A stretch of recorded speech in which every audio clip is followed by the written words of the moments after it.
هلا شباب، اليوم راح نشرح شلون نسوي سلايد مال اكسل بالنسبه للعربانه التريلر اللي بيها اوتوماتيك سيستم. طبعا على الهواء هاي مثل ما تشوفون بيها مثل الفتحات. اوكي، هاي الفتحات تشوفوها، هاي السكه، هاي نهايتها سكه، تقدر تتحكم تودي لي قدام الاكسل وترجع لي ورا. طبعا هذا الشيء بالنسبه للوزن وكل ولايه تختلف عن الثانيه، لازم تتاكد انه تكون بمكان صحيح. بالنسبه للوزن بنفس الوقت اكو ولايات مثلا كاليفورنيا ما تقدر انه تعبر ال 40 قدم، لازم تنتبه هذا الشيء. اوكي، هسه حاليا هذا الاوتوماتيك تجي جوا. طبعا شوي بالفيديو راح يظل لكم هاي ما تشوفون.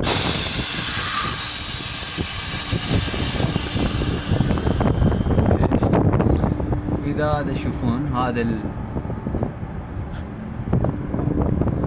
هذا الشيش او شو اسمه، صراحه لازم يكون جوا ما تقوى، هي تقوى.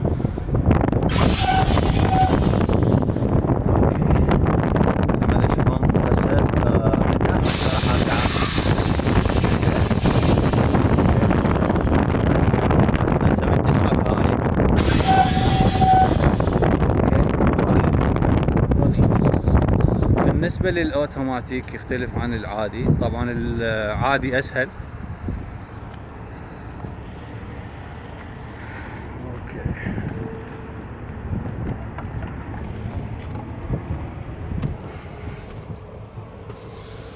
أوكي، عندي هذا مال تريلر بس، وهذا مال عربانة مال تريلر.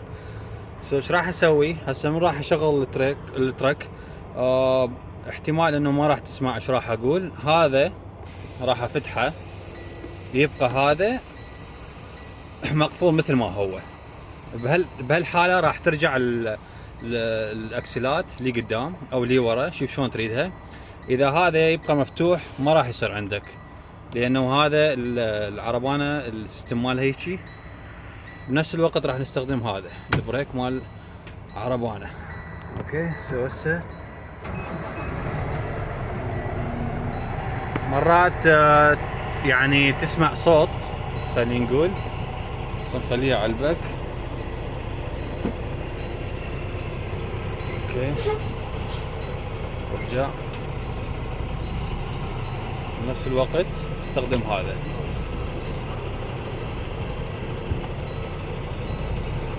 هسه الترك ما قاعد يتحرك لي ورا بعد، لانه قفل الحد مال السكه. راح ننزل للتاكيد ونشيك. اوكي، مثل ما تشوفون طبعا للاخير سحبت الاخير السكه تارات اثنيناتهم، واني عبرت 40 قدم. هاي بالنسبه لولايه كاليفورنيا. بنفس الوقت تتاكد ان الوزن مرات لازم ترجع لي ورا، مرات لازم تروح لقدام. اوكي، هسه نرجع هنا نشوف البيم بعد ما قافض. اوكي، راح اسوي هاي ادفعها. طبعا مثل ما تشوفون. اوكي، هسه راح ادفعها تتحرك، بس لانه هاي مو نفس لازم اطلع شويه لقدام.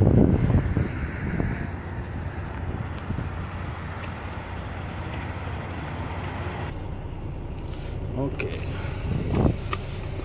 هسه بما انه اوريدي انفتح عندي والعربانه صارت يعني تقدمت لقدام، اثنيناتهم ادوس هذول تاكيد شويه اتقدم لي قدام، وراح اسمع صوت من يمي.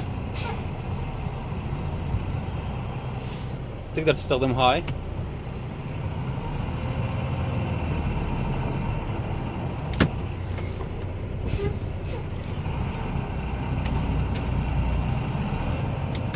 اوكي هسه راح انزل مرة الاخ.